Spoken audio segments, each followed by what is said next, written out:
Ça marchait. Moi, je suis allé au Mali à une époque, il n'y avait aucun problème. Maintenant, on n'y va plus. Mais qu'est-ce qui s'est passé? On a paupérisé le Mali. On a fait venir plein de Maliens. Le Mali est devenu pauvrissime. On a continué à exploiter les sous-sols justement pour avoir les matériaux rares qui nous permettent aujourd'hui de faire des voitures prétendument écologiques. C'est-à-dire les voitures hybrides qui fonctionnent aujourd'hui à l'électricité fonctionnent à l'électricité nucléaire.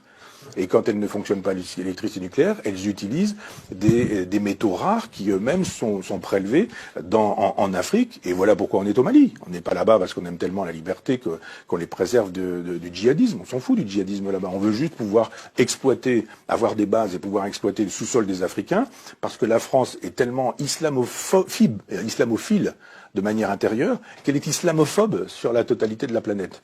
Il n'y a rien de... C'est formidable l'islam en France, mais alors dès qu'on peut tabasser des Afghans, dès qu'on peut tabasser des Irakiens, dès qu'on peut tabasser des Libanais, des Libyens, dès qu'on peut tabasser des Palestiniens, dès qu'on peut tabasser des Maliens, alors là, il n'y a aucun problème, on peut y aller. On fait des bombes, on fait des tapis de bombes, et voilà. 5 ou 6 millions de gens sont morts, de musulmans sont morts dans les frappes occidentales. Pour quelle raison? Parce qu'on vend des armes. Complexe militaro-industriel, possibilité pour les gens qui fabriquent des bombes, des avions à réaction, etc., de dire il n'y a pas de problème. Et après, on fait quoi? Quand on a fait beaucoup d'argent, on finance les chefs d'État américains, qui eux-mêmes financent ces guerres, qui sont des guerres islamophobes. Ces guerres islamophobes génèrent le terrorisme.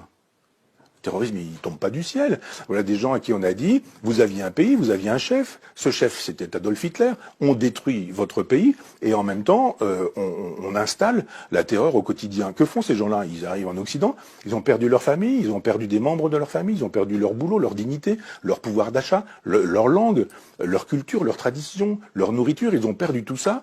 Ce sont comme des animaux en cage et on leur dit voilà, vous avez la liberté, ils sont là, etc. Mais il y a des gens qui deviennent paumés et qui peuvent se faire endoctriner par l'islam politique parce que d'un seul coup, c'est un horizon.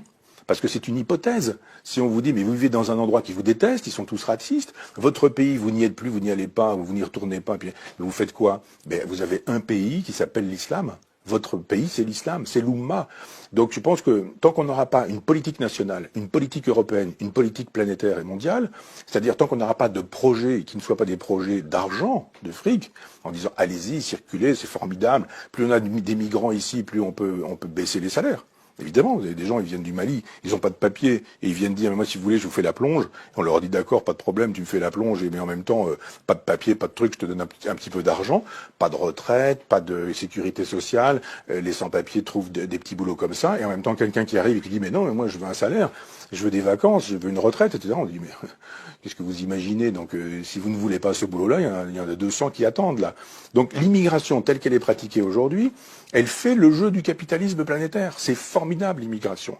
Et c'est pas étonnant si le MEDEF est pour, si la droite libérale, la gauche libérale sont pour, et qu'en même temps on dit venez, venez, venez, ça fait une main d'œuvre pas chère du tout, et en même temps on vous humilie, on vous exploite, on vous méprise. On va vous mettre dans des cages à lapins, on va laisser vos gamins dans les caves, il va falloir faire du trafic de hashish pour vivre, de cocaïne, de drogue, etc. Et puis on ferme les yeux là-dessus. Territoire perdu de la République, aucun problème. Tout ça rend possible le business. Ça rend possible le business. L'immigration est une chose qu'on ne doit pas laisser aller en disant venez quand vous voudrez, puisqu'on sait très bien que dans ces cas-là, c'est la loi de la jungle. L'immigration, c'est quelque chose qui doit être voulu entre un État, entre un continent, donc la France, l'Europe, et puis entre d'autres pays avec lesquels on passe des accords de coopération. Il faut qu'il y ait des universités au Mali, il faut qu'il y ait des hôpitaux au Mali, il faut qu'il y ait des routes, des autoroutes, il faut qu'il y ait des centrales électriques, il faut qu'il y ait des possibilités d'avoir, je sais pas quoi, des garages, des voitures, des écoles, etc. Tant qu'on ne pensera l'immigration qu'en termes de c'est bien l'immigration ou c'est pas bien, vous êtes pour ou vous êtes contre, vous êtes pour, vous êtes formidable, vous êtes contre, vous êtes comme Marine Le Pen, vous êtes un salaud. Non, la question de l'immigration, c'est laquelle, quand, pourquoi, à quoi sert cette immigration aujourd'hui, pourquoi fait-elle le jeu du grand capital, pourquoi est-ce qu'effectivement ça permet de détruire le code du travail, pourquoi ça permet de détruire les salaires, pourquoi ça permet de détruire les retraites, parce qu'on a une main d'œuvre qui est taillable et corvéable à merci, dès lors que quand on parle aujourd'hui de la traite des esclaves, c'est formidable d'aller chercher des poux dans la tête des gens en disant mais il y a une traite des esclaves là en 1492. Ouais, d'accord, très bien. Mais il y a actuellement une traite des esclaves. Quand on laisse passer tous ces migrants en disant venez, venez, venez, installez-vous où vous voulez, il y a toujours une toile de tente ici, il y a un bout de square là, il y a un endroit où vous allez pouvoir vous mettre à l'abri ici, puis voilà, puis débrouillez-vous pour le reste. Tout ça c'est formidable. Moi j'appelle ça de la traite esclavagiste. Et j'estime que si on ne pense pas l'immigration, ce que j'ai essayé de faire un peu rapidement, si on ne pense pas des solutions à la question inévitable de l'immigration, bien sûr, il y en a toujours, il y en aura toujours, et on n'arrête pas l'immigration en remettant les gens à la mer, ou en remettant les gens sur des bateaux, on les renvoie chez eux, ça n'a aucun sens. C'est la thèse de l'extrême droite, c'est pas la mienne, mais c'est juste de dire quelle politique de l'immigration pouvons-nous avoir qui serait une politique de civilisation.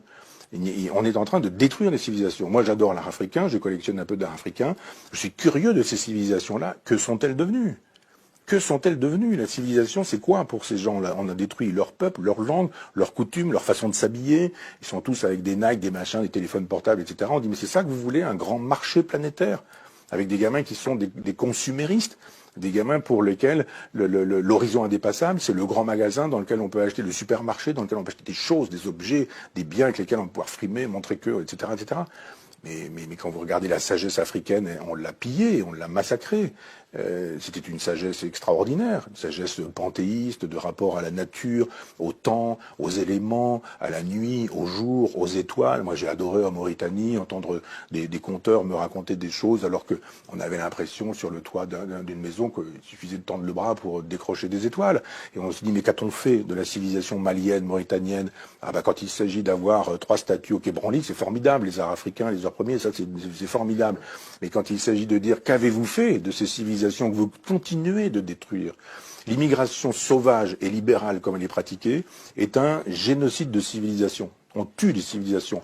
Mais le grand marché planétaire qui veut un gouvernement planétaire et qui ne veut que des individus qui consomment, quelle que soit leur religion et leur couleur de peau, a intérêt à dire traversez la Méditerranée, pas de problème, venez chez nous, vous allez vider nos poubelles, vous allez utiliser les services sociaux, vous allez vous entasser dans des cages d'immeubles où ça va sentir les urines de chiens, de chats, de pistes, d'humains, même ce genre de choses. C'est ça qu'on vous propose, vous allez vivre ici, c'est très bien, vous allez voir, avec des dealers qui font régner la loi. C'est ça qu'on veut. C'est pas l'idée que je me fais de la France, c'est pas l'idée non plus que je me fais de l'hospitalité.